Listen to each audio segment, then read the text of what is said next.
themselves. I would like to introduce their president, Andrew Perry, and he'd like to say a few words. All right.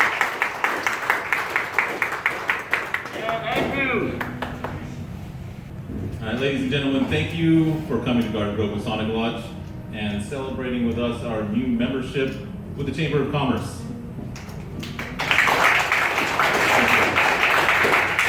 I'd like to first thank the Chamber of Commerce.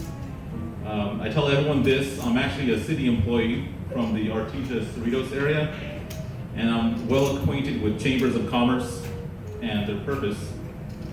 But so far, out of all the chambers I've come across, about 5 or 6, Garden Grove is probably the most welcoming and accommodating. And I can speak on behalf of all the Masons here. We have really felt welcomed into the chamber, and I'm happy to be part of the team. I would also like to thank the city of Garden Grove for very much the same reasons. The council members that I've met and city manager Scott Stiles have all been very friendly and helpful. And they've helped our lodge with opportunities for community service. If we can give both the chamber and the city a round of applause, please.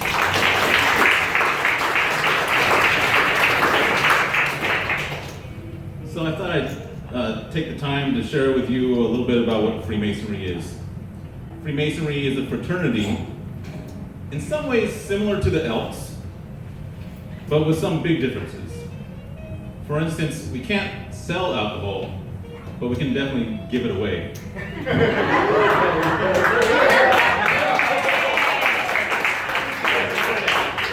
Thanks to the donations of one of our members.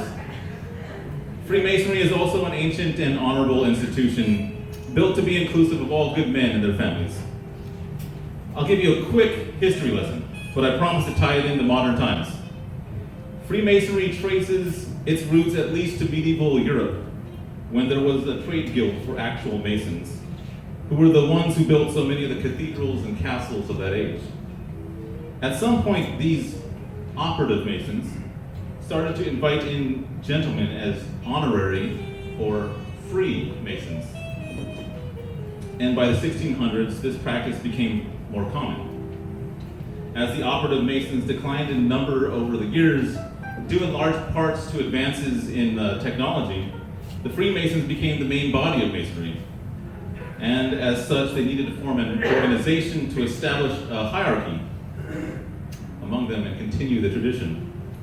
So it was in 1717 that the United Grand Lodge of England formed and gave birth to Freemasonry as we practice it today. 1717. Brother Victor, what year is it right now? 2017. Exactly 300 years. This particular year is actually a big year for Freemasons all over the world, and it's being celebrated as such. In my travels to different lodges in Los Angeles and Orange counties and across California, I've met a wide variety of people of all different races and creeds and of all different religions and political affiliations. That variety exists because Freemasonry is specifically meant to be inclusive of all good men of all different spiritual beliefs. It is that tolerance that is one of the revolutionary hallmarks of Freemasonry. Masonry also has a networking side to it.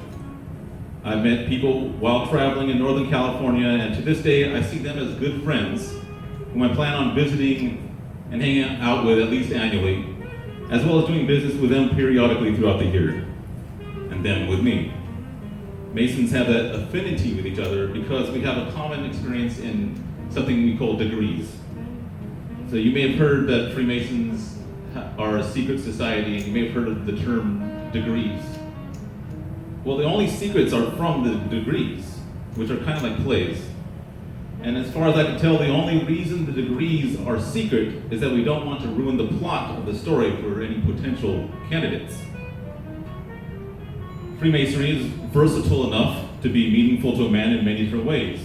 It touches upon right action, the importance of spirituality, being an active member in the community, having a strong bond with others, and studying the liberal arts and sciences. Masonry as a craft is in a very real way a philosophical exercise. And had it not been those Masons who are here would not have joined on this rough and rugged road. As Masons, we like to think of ourselves like this, that we are living stones cut from the quarry of humanity to build a house on the foundations of wisdom, strength, and beauty.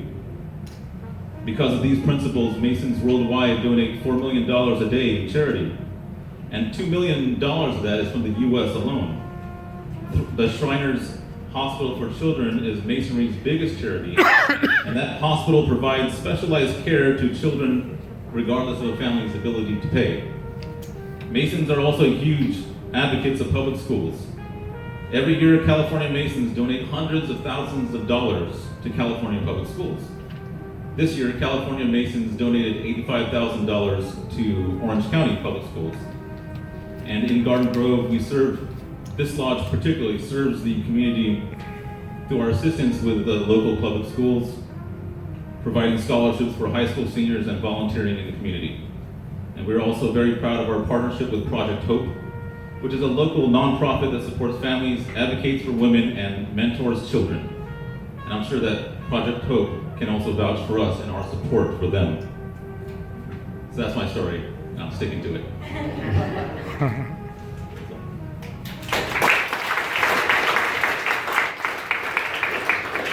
Thank you, Andrew, and congratulations on 300 years. That's awesome. Wow. For the Masons. My late father was a Mason. He joined in 1962 in Anaheim, and I still have his little membership card in my wallet that I carry around.